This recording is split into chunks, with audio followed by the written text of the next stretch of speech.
ఈ విధంగా కౌశిక మహర్షి యొక్క కుమారులు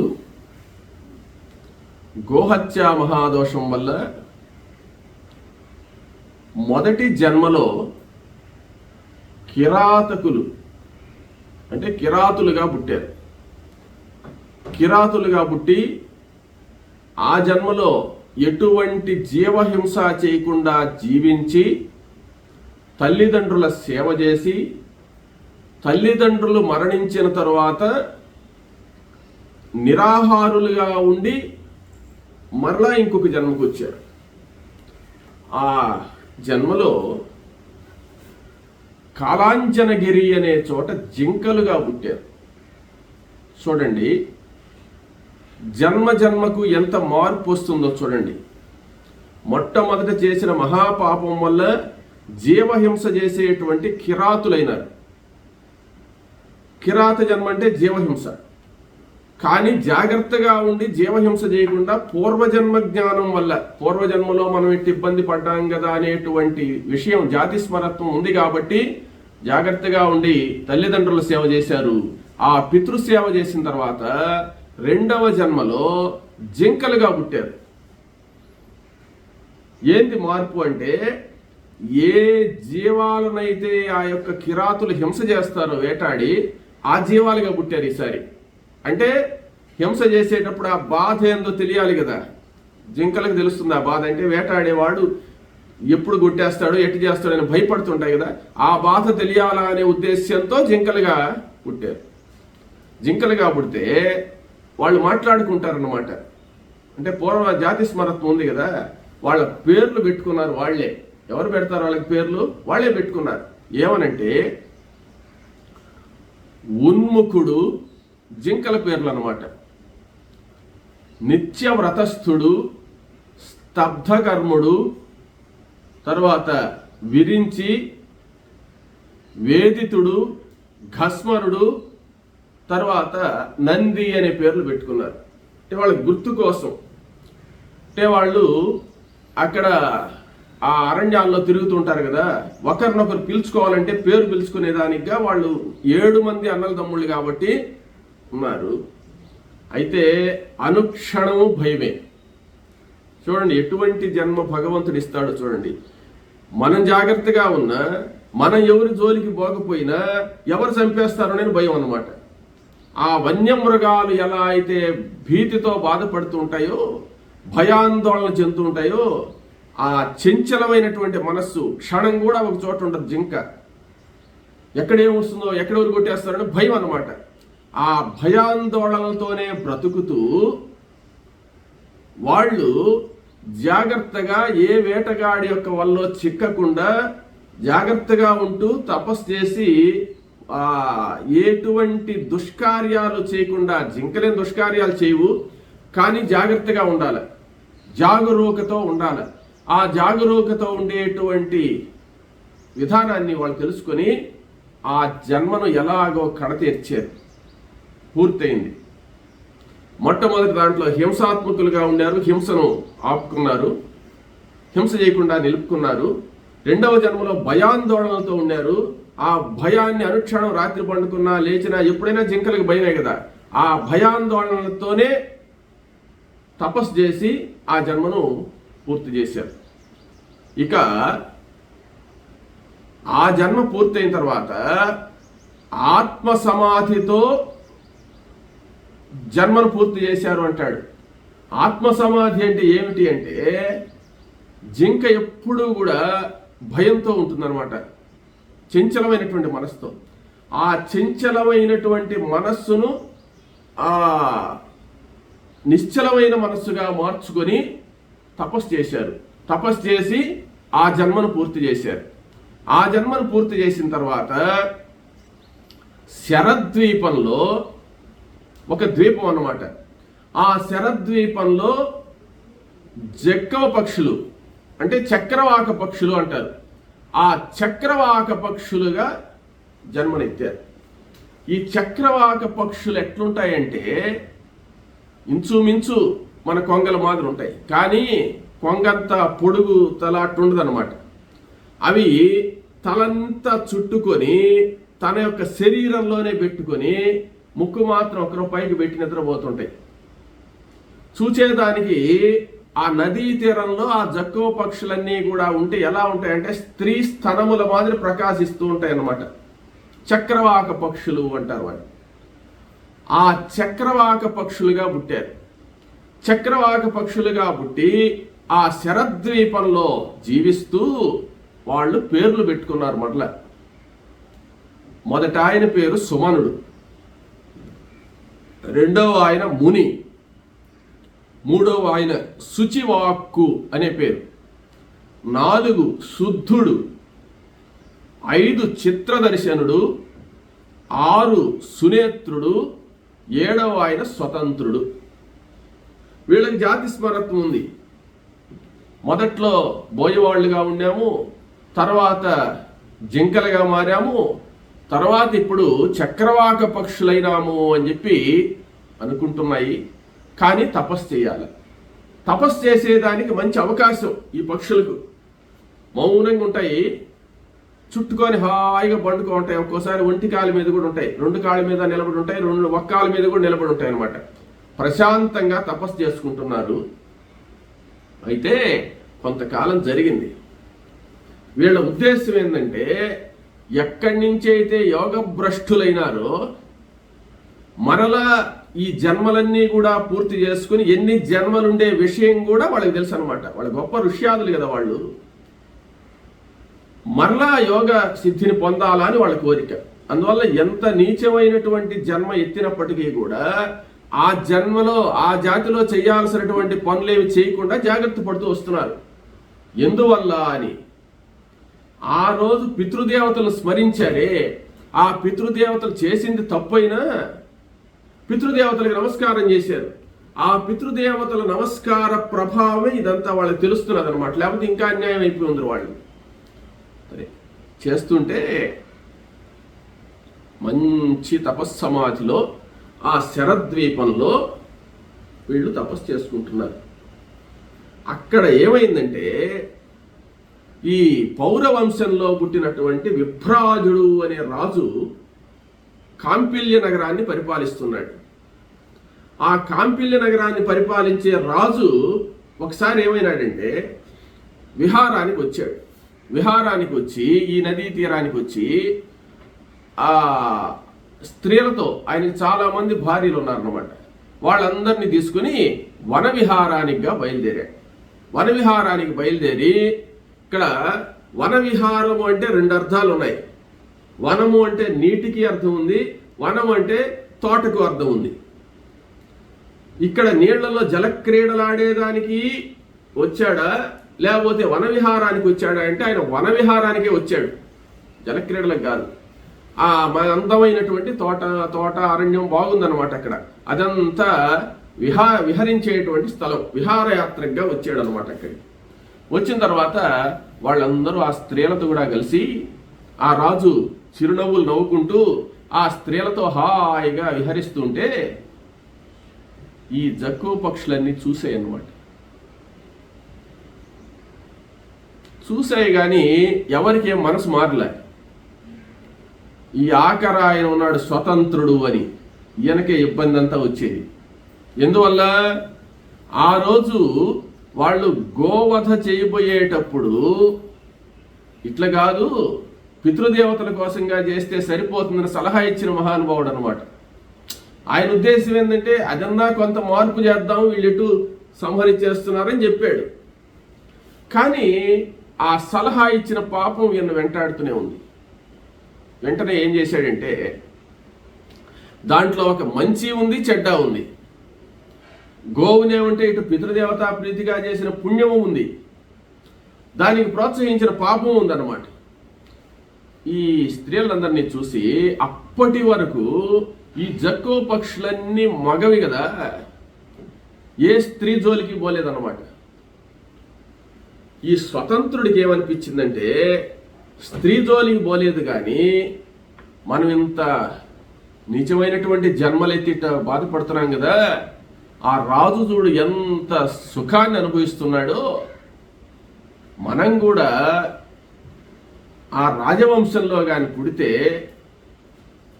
ఎంత బాగుంటుంది, ఈ విధంగా మనం కూడా విహరించవచ్చు కదా అని అనుకున్నాడు, సంకల్పం చేశాడు. సంకల్పం చేయడమే కాకుండా ఒక మాట కూడా చెప్పాడు. ఏమనంటే ఆ పక్కన వాళ్ళతో అన్నలతో చెప్పాడు అనమాట. అట్టగానుంటే మనం రాజుగా బ్రతకచ్చు కదా, రాజాగా బ్రతకచ్చు కదా అని అనుకుంటారు కదా మనం అన్నాడు. అన్న తర్వాతనే ఈ పక్కన ఉండేటువంటి వాళ్ళు పై నలుగురు ఏం మాట్లాడలేదు. 7వ ఆయన ఆ మాట అన్నాడు. 5వ ఆయన 6వ ఆయన కలుసుకున్నారనమాట. కలుసుకొని నువ్వు కానీ ఈ కాంపిల్య నగరానికి రాజుగానైతే మేము కూడా మీతో పాటు పుట్టి మీకు మంత్రులం అయ్యి మేము కూడా సకల సౌఖ్యాలు అనుభవిస్తాము అని అనుకున్నారు. సరే, ఆ విభ్రాజుడు అనేటువంటి రాజు వచ్చాడు, నదీ తీరంలో విహరించాడు. అక్కడి నుంచి ఆయన వెళ్ళిపోయినాడు. ఇదంతా ఆయన తెలియదు. తర్వాత ఆయన వెళ్ళిపోయిన తర్వాత ఈ నలుగురు మొత్తం 7 మంది కదా, వీళ్ళలో 3 ఈ అభిప్రాయాలకు వచ్చారు కదా. పై నలుగురు ఏం చెప్పారంటే, మీ ఉద్దేశం మంచిది కాదు, యోగాభ్యాసం ద్వారా భగవంతుణ్ణి చేరాలా అని చెప్పి మనం నియమ నిష్టలతో మనం జన్మలన్నీ కూడా గడుపుతూ వస్తున్నాము. ఇప్పుడు యోగ విషయం కాకుండా మీరు భోగ విషయాన్ని గురించి మాట్లాడారు కాబట్టి యోగ భ్రష్టులు అవుతారు మీరు. ఆ సంకల్పమే మనసులో రాకూడదు. అందుకే కలియుగానికి మిగిలిన యుగాలకు తేడా అదే. ఏమంటే మనస వాచ కర్మణ అన్ని యుగాల్లోకి జాగ్రత్తగా కానీ మెలగలిస్తే కలియుగమే మేలు. ఏమంటే కలియుగంలో ఉండే సౌకర్యం ఏందో తెలుసా? మానసికంగా మనం కానీ అనుకుంటే ఆ పాపం మనకు రాదు, చేస్తేనే వస్తుంది. ఏమైనా అనుకున్నాము చెడ్డగా, మనకేం రాదు. అనుకోవచ్చు, హ్యాపీగా అనుకోవచ్చు, ఇబ్బంది ఏం లేదు, దానివల్ల పాపం రాదు, చేస్తేనే వస్తుంది. పుణ్యకార్యం ఉన్నది చూసావా, అనుకుంటే వచ్చేస్తుంది. ఎంత మంచిది కలియుగం, ఆలోచించండి. అప్పుడు కృతయుగ త్రేతాయుగాల మేల, కలియుగం మేల? కలియుగం మేలు. ఏమంటే కలియుగం ఈ విషయంలో మాత్రం ఖచ్చితంగా కలియుగం మేలు. అంత సౌకర్యాన్ని భగవంతుడు మనకు కలిగిచ్చాడు అనమాట. ఇప్పుడు రాజునైతే బాగుండు కదా అని ఆయన అనుకున్నాడు. వెంటనే ఆ సంకల్ప సిద్ధి అయిపోయి నువ్వు పాప భూయిష్టమైన భోగాలను కోరుకున్నావు కాబట్టి నీలో పాపం ప్రవేశించింది అనేసారు వాళ్ళు. ఇప్పుడైతే అనుకుంటే ఏం కాదు, పుణ్యకార్యాలు మాత్రం అనుకుంటే వెంటనే వచ్చేస్తాయి, పాప కార్యాలు అనుకున్నంత మాత్రం రావు మనం. కానీ మనం ఆ పుణ్యకార్యం అనేటువంటి దాన్ని మానసికంగా ఒక్కసారి కూడా అనుకోం. చూడండి, దేవుడి సినిమా చూస్తుంటే నిద్ర వస్తుంది మనకు, ఇంకేదన్నా సినిమా చూస్తుంటే ఉత్సాహంగా లేచి కూర్చొని చూస్తాం. ఎందువల్ల అంటే ఆ పుణ్యకార్యం అనేటువంటిది మనకు ఎక్కదన్నమాట. కానీ దాన్ని చూస్తే మాత్రం ఫలితం ఉంటుంది. అదేవిధంగా రామనామం జపం చేస్తున్నాం అనుకో, ఒక అరగంట సేపు రామరామనండి నిద్ర వచ్చేస్తుంది. కానీ ఎందువల్ల? ఆ దాంట్లో శక్తి ఉంది. ఆ రామనామం అనే మంత్రంలో, ఒక రామనామమే కాదు, ఏ మంత్రమైనా ఏ పురాణమైనా వాటిల్లో బీజాక్షరాలు, శక్తివంతమైనటువంటి బీజాక్షరాలు. అన్నీ ఆన నుండి చా వరకు ఉండే అక్షరాలే కదా. అంటే వాటిల్లో కలిపినప్పుడు ఒక శక్తి వస్తుందన్నమాట. ఆ శక్తివంతమైనటువంటి మంత్రాలే ఈ పురాణాలు కానీ, ఈ యొక్క ఇతిహాసాలు కావచ్చు, ఈ వేద మంత్రాలు కావచ్చు, ఇవన్నీ కూడా. అవి ఎక్కువసేపు మన మనసు తట్టుకోలేదు, భరించలేదన్నమాట. అదే అనవసరమైనటువంటి మాటలు, లోక పురాణాలు, లోక వ్యవహారాలు వస్తాయి అనుకోండి, అవి ఎంతసేపు అయినా వింటాం, టైం తెలియదు అనమాట, తెలియకుండా వినేస్తాం. గమనించండి మీరు. అంటే ఏంటంటే అవి మనసుకు తాకేవి కాదు, అవి ఎక్కువసేపు మనసును ఇబ్బంది పెట్టవు, అవి మనసును కంట్రోల్ చేయవు. అందువల్ల మనం ఏంటంటే ఎక్కువసేపు వినగలుగుతున్నాము, ఇటువంటి మాటలు వినలేమన్నమాట. అందుకని ఈ కామానికి మీరు లొంగారు కాబట్టి, కామం అంటే కోరిక, రాజ్యం కావాలని కోరిక కదా అది. ఆ కోరికకు మీరు లొంగారు కాబట్టి మీరు అనుకున్న ఆలోచన మంచిది కాదు. కానీ మీరు యోగాభ్యాసం చేస్తూ తపస్సు చేస్తూ అనుకున్నారు కాబట్టి అది సిద్ధిస్తుంది అని చెప్పాడు పెద్ద ఆయన. ఆ నలుగురిలో పెద్ద, 7 మందిలో పెద్ద ఆయన అనమాట. చెప్పి అప్పుడు వీళ్ళు ఈ 3 బాధపడ్డారు అనమాట. అన్నయ్య పొరపాటు చేశాము, ఏందో మాకు అట్ట అనిపించింది, అనుకున్నాము, దీనికి పరిహారం ఎట్లా? పరిహారం ఏం లేదు నాయన. ఆ సుమనుడు అనేటువంటి ఆయన పెద్ద ఆయన చెప్తున్నాడు, ఒకటో ఆయన, మీ ముగ్గురు చెంచల స్వభావులైనారు కాబట్టి మీ కోరికేమో సిద్ధిస్తుంది. ఇంకొక జన్మ కూడా ఉన్నది మనకు. ఈ చక్రవాక పక్షులే కాదు, ఈసారి మనం హంసలుగా పుట్టబోయేటువంటి జన్మ కూడా ఉంది. ఆ జన్మ పూర్తయిన తర్వాత నువ్వు కాంపిల్య నగరంలోనే ఈ రాజుకు మనవడుగానే పుడతావు, రాజ్య పరిపాలన అంతా చేస్తావు. అయితే మీరు యోగ నిష్టను పక్కన పెట్టి భోగనిష్టను ఇష్టపడ్డారు కాబట్టి జాతి స్మరత్వము ఉండదు. అంటే మీరు గత జన్మ మర్చిపోతారు. మర్చిపోయినప్పుడు మీకేమవుతుంది? ఇంక దాంట్లో పడిపోతారు. దాంట్లో పడిపోయి మళ్ళీ మీరు మొదటికి వచ్చే సమస్య లేదు ఇంకా. కాబట్టి ఇన్ని జన్మల్లో మనం కష్టపడి మనం నిష్ఠతో ఉండి ఇష్టంగా ఆ యొక్క యోగ నిష్ఠలో ఉండాలనుకున్నటువంటి మనము మీరు అన్యాయం అయిపోతుంటే నేను చూడలేకుండా ఉన్నాను అన్నాడు. అప్పుడు వాళ్ళ అన్నగారి కాళ్ళు పట్టుకొని, ఎట్లా మా జీవితం మళ్ళీ మేము పొరపాటు చేశాము, తర్వాత ఎట్లా మా పరిస్థితి అని చెప్పంటే, అప్పుడు వాళ్ళు ఏం చెప్పారంటే, ఆ నలుగురు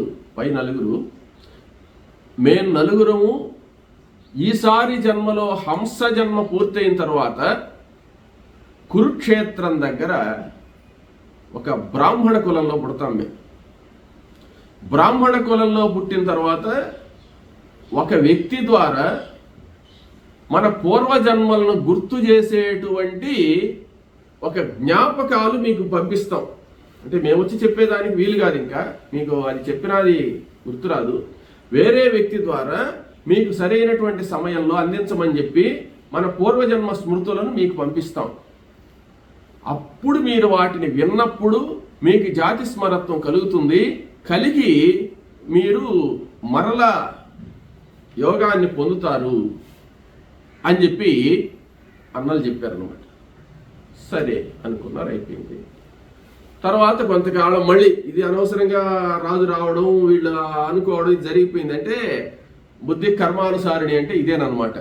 ఆయన రావడం ఎందుకంటే ఆయన పని మీద ఆయన వచ్చాడు, ఆయన ఛాయ్ చూడడం ఎందుకు, ఆ ఆలోచన వీళ్ళకి రావడం ఎందుకు, కళ్ళు మూసుకొని జపం చేసుకుంటే పోయేది కదా. ఒకసారి ఎవరో దారిన పోతుంటే చూడండి ఒక అమ్మాయి చెప్పిందనమాట, ఆ అబ్బాయి నా ఛాయ్ చూస్తున్నాడు, ఏదో దృష్టితో చూస్తున్నాడు అని చెప్పి. వీళ్ళు అడిగారు, ఆ అబ్బాయి చూసినట్టు నీకెట్ట తెలుసమ్మా? నువ్వు చూస్తేనే కదా ఆ అబ్బాయి చూసినట్టు నీకు తెలిసింది, నీ పాటి నువ్వు తలకాయ ఉంచుకోకపోతే అవన్నీ నీకు అనవసరం కదా అన్నారు. అట్లాగా ఈ జక్కువ పక్షిలో ఉండే స్వతంత్రుడు ఆయన పాటికి ఆయన జపం చేసుకుంటుంటే రాజు రాని ఎవరన్నా రాని ఆయనకు తెలియదు కదా. కానీ యోగ సమాధిలో ఉండి కూడా మనసు దాని వైపు లాగింది కాబట్టి యోగ భ్రష్టుడు కావాల్సి వచ్చిందనమాట. తరువాత రెండవ జన్మ, అక్కడికి ఆ జన్మ పూర్తి చేశారు. నియమ నిష్టలతోనే ఉన్నారు, బాగా ఉపవాసాలుండి ఆ శరద్వీపంలో నదీ తీరంలో పుట్టినటువంటి ఆ జక్కువ పక్షులు జన్మ పూర్తి చేశాయి. ఆ జన్మలో స్త్రీ సంబంధమే లేకుండా ఉండేరు వాళ్ళు.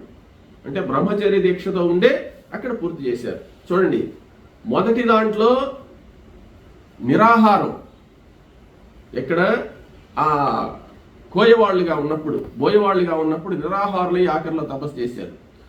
రెండవసారి జింకలుగా ఉన్నప్పుడు చెంచల మనస్సు లేకుండా ఉండి జపం చేశారు.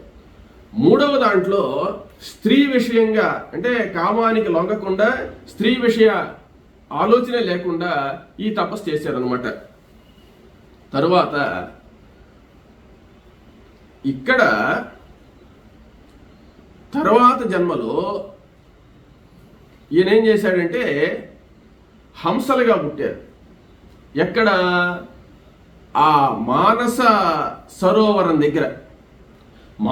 మానస సరోవరం దగ్గర వీళ్ళు హంసలుగా పుట్టి మరలా తపస్సు చేస్తున్నారు అనమాట. మరలా తపస్సు చేస్తుంటే అప్పుడు ఏం జరిగిందంటే విభ్రాజుడు అక్కడ జాగ్రత్తగా చేసుకుంటున్నారు తపస్సు. హంసలుగా ఎందుకు ఎత్తారయ్యా జన్మ, ఇంకేదన్నా ఎత్తకూడదు అంటే మానస సరోవరం అన్నాడు. అక్కడ మానస సరోవరం అంటే మనసుకు సమీపంగా ఉండేటువంటి హంసలు, అంత స్థితికి వెళ్ళారనమాట. హంసకు ఉండేటువంటి గొప్ప విషయం ఏంటంటే పాలను నీరును వేరు చేయగలదు. పాలు నీళ్లు కలిపి దాని దగ్గర పెట్టేస్తే హంస ముక్కు పెట్టి పాలను మాత్రమే తాగి నీళ్లను వదిలేస్తుంది అనమాట. ఆ శక్తి ఒక హంసకు మాత్రమే ఉంది. అంటే జ్ఞానాన్ని మాత్రమే గ్రహించి చెడ్డనంతా వదిలేసేటువంటి శక్తి పరమహంసలకు ఉంటుందన్నమాట. అందుకనే పరమహంసలు అని వాళ్ళకి రామకృష్ణ పరమహంస, అట్లా పరమహంసలు అని పేరు పెట్టే దానికి ఇంకొకటి ఏంటంటే హంస అనే శబ్దానికి ఉచ్ఛ్వాస నిశ్వాసములకు హంస అని పేరుంది. అంటే యోగాభ్యాసం ద్వారా ఆ ఉచ్ఛ్వాస నిశ్వాసల యొక్క స్థితిని గమనించినటువంటి వాళ్ళు పూరక రేచక కుంభకాలను సమర్థవంతంగా నిర్వహించి యోగులుగా నిలబడ్డ వాళ్ళని ఉన్నదనమాట.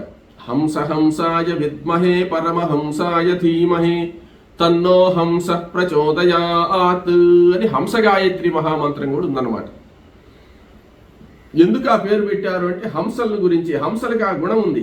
అంటే మంచి చెడ్డలను విశదీకరించి తెలుసుకోగలిసినటువంటి యొక్క జ్ఞానం హంసకి ఇచ్చాడనమాట. కాబట్టి వీళ్ళు అక్కడ ఆ స్థితిలో వెళ్ళిపోయినారు. ఇక మృగ జన్మ కానీ పశు జన్మ కానీ పక్షి జన్మ కానీ రాదు. బ్రాహ్మణ జన్మ ఎత్తేటువంటి స్థితికి వచ్చేసారు వాళ్ళు. తపస్సు చేస్తున్నారు. తపస్సు చేసేటప్పుడు అప్పుడేమైందంటే ఈయన విరాజ మహారాజు వచ్చాడు కదా, ఆ విరాజుకు అణుహుడు అనేటువంటి కుమారుడు పుట్టాడు అనమాట. ఆయన సుఖ యోగీశ్వరుడి కుమార్తె అయినటువంటి కీర్తిమతి అనే ఆమెను పెళ్లి చేసుకున్నాడు కాంపిల్య నగరంలో.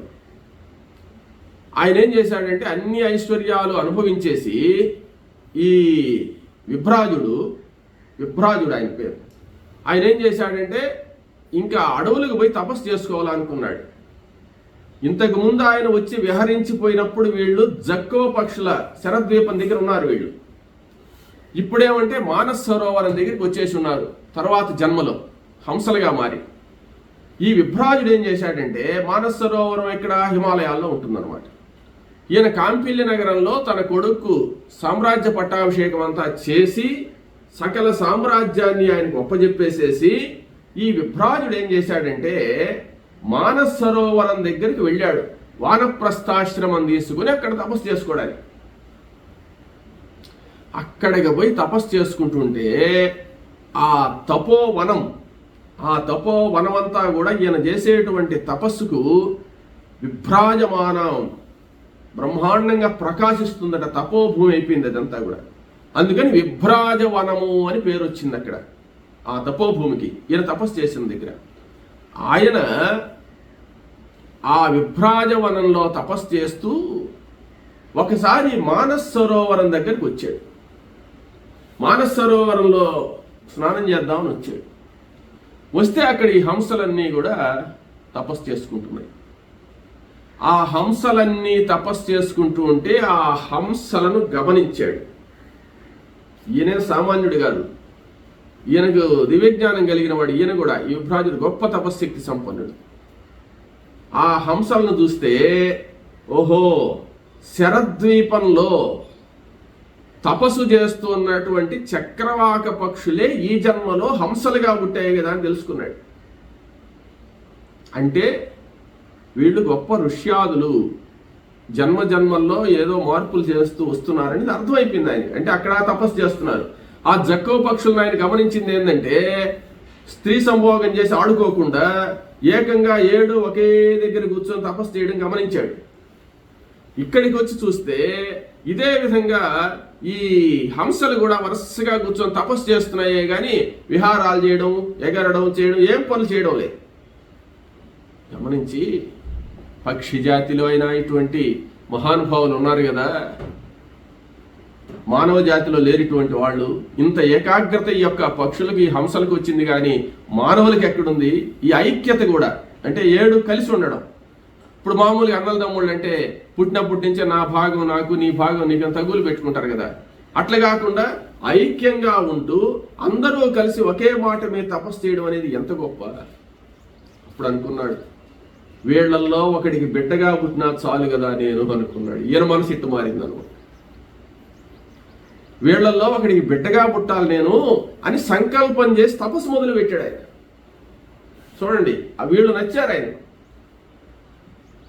ఆ విభ్రాజుడనే రాజు రాజ్యం అంతా అనుభవించి తనకు బిడ్డ పుట్టుంటే సామ్రాజ్య పట్టాభిషేకం చేసి వచ్చేసి ఈ హంసలను చూసి ఈయన మనసు ఇట్ట మారిందంటే ఆ హంసలు ఎంత జాగ్రత్తగా తపస్సు చేస్తున్నాయో, ఎంత ఆకర్షణీయంగా ఉన్నాయో మీరు గమనించండి. సరే, ఈ సంకల్పం చేశాడు. సంకల్పం చేసిన తర్వాత ఆ హంసలు కొంతకాలం అయిన తర్వాత శరీరాలు చాలించాయి. శరీరాలు చాలించిన తర్వాత ఈ విభ్రాజుడి కుమారుడు అక్కడ ఉన్నాడు కదా, అణుహుడనే రాజు. అణుహుడనే రాజు భార్య మహాయోగి సుఖయోగి యొక్క కూతురు ఆమె కీర్తిమతి. వీళ్ళు గొప్ప తపస్సు చేసినటువంటి పండితులు. ఈ స్వతంత్రుడనే ఆయన నేను ఈ రాజు కొడుకుగా పుడితే అనుకున్నాడు. చూడు, ఈ రాజుకు కాదు, ఈ రాజవంశంలో పుడితే చాలు అనుకున్నాడు ఆయన. అంటే ఇటువంటి రాజును చూసి ఇటువంటి ఐశ్వర్యం మనకు కావాలి కదా అనుకున్నాడు కదా. ఈయనేమైనాడంటే నేరుగా ఒకానొక శుభముహూర్తంలో ఈ స్వతంత్రుడు కీర్తిమతి గర్భంలో ప్రవేశించాడు. కీర్తిమతి గర్భవతి అయింది. గర్భవతి అయిన తర్వాత కొన్ని రోజులకు వాళ్లకు లేక మొదటి కొడుకే అన్నమాట. ఈ అణుహుడికి ఒక శుభముహూర్తంలో కుమారుడిగా పుట్టాడు ఈ స్వతంత్రుడు, ఈ హంస. పుట్టిన తర్వాత వాళ్ళు బ్రహ్మదత్తుడు అని నామకరణం చేశాడు. ఆయనే బ్రహ్మదత్తుడు. ఆ బ్రహ్మదత్తుడు అని నామకరణం చేసిన తర్వాత వాళ్ళు వైభవంగా పుట్టినరోజు పండగ చేశారు, బాగానే ఉంది. తర్వాత వీళ్ళిద్దరున్నారు చూడండి, మిగిలినటువంటి వాళ్ళ అన్నదమ్ముళ్ళు. వాళ్ళేమంటే చిత్రదర్శనుడు, సునేత్రుడు. వాళ్ళిద్దరు. చిత్రదర్శనుడు అదే నగరంలో రాజగురువు ఉన్నాడు. ఆ బ్రహ్మదత్తుడి తండ్రి గారు ఉన్నారే, అణుహుడి యొక్క రాజగురువుకు బిడ్డగా పుట్టాడు. ఆ రాజగురువుకు బిడ్డగా పుడితే ఆయన ఏం చేశాడంటే బాభ్రవ్యుడు అని పేరు పెట్టారు. హంసల రూపంలో ఉన్నప్పుడేమో చిత్రదర్శనుడు ఆయన పేరు, అక్కడ పుట్టినవాడు బాభ్రవ్యుడు అని పేరు పెట్టారు. ఈ సునేత్రుడు ఉన్నాడు చూసావా, ఇంకొక హంస. ఈ హంస ఏమైందంటే అక్కడే ఆ కాంపిల్లి నగరంలో ఉంటే రాజు దగ్గరే పౌరోహితం చేసే పురోహితుడు ఉన్నాడు అనమాట. అంటే యజ్ఞయాగాదులన్నీ కూడా ఆయన చేపిస్తాడు ఈ రాజు చేత. ఆ రాజుగారి కొడుకుగా పుట్టాడు. ఆయన ఖండరీకుడు అని పేరు పెట్టాడు. ఈయనేమో బ్రహ్మదత్తుడు, ఆయన బాభ్రవ్యుడు, ఖండరీకుడు. రాజుగారి కుమారుడు, రాజగురువు కుమారుడు, రాజు యొక్క పురోహితుడి అధ్వర్యుడి యొక్క కుమారులుగా పుట్టారు. ఇంకా ఆయన తర్వాత రాజ్యం ఆయనకు వస్తుంది. రాజగురువు తర్వాత రాజగురువు అవుతాడు. ఈయన తర్వాత రాజపురోహితుడు అవుతాడు అనమాట. అది వాళ్ళు ఆ విధంగా అవతారాలు ఎత్తిన తర్వాత వీళ్ళేమైనారంటే మిగిలిన నలుగురు ఉన్నారు కదా, మిగిలిన నలుగురు కురుక్షేత్రంలో ఒక శ్రోత్రియ బ్రాహ్మణుడి ఇంట్లో ఒక తల్లి గర్భంలో మిగిలిన నలుగురు కూడా, ఆ నలుగురు ఈ సుమనుడు, ముని, శుచివాక్కు, శుద్ధుడు అనేటువంటి వాళ్ళు అక్కడ పుట్టారు. అక్కడ పుట్టిన తర్వాత వాళ్లకు యుక్త వయస్కులైన తర్వాత, అంటే యుక్త వయస్కులు అంటే ఉపనయన సంస్కారానికి అర్హత కలిగినటువంటి వయస్సు. మామూలుగా 7వ సంవత్సరంలోనే చేసేస్తారనమాట ఉపనయనం. అట్లా ఆ సంవత్సరం వచ్చిన తర్వాత ఉపనయనాలు అయినాయి అందరికీ. అక్కడ బాభ్రవ్యుడికి ఉపనయనం అయింది, ఖండరీకుడికి ఉపనయనం అయింది, బ్రహ్మదత్తుడికి ఉపనయనం అయింది. వాళ్ళు పెరిగి పెద్దవాళ్ళు అవుతున్నారు. ఆ పెరిగి పెద్దవాళ్ళు అవుతుంటే వాళ్ళు తరువాత ఏం జరిగింది, వాళ్ళు ఎలా రాజ్య పరిపాలన చేశారు, ఎలా రాజులైనారు, ఎలా మంత్రులైనారు అనే విషయాన్ని మనం తర్వాత తెలుసుకుందాం.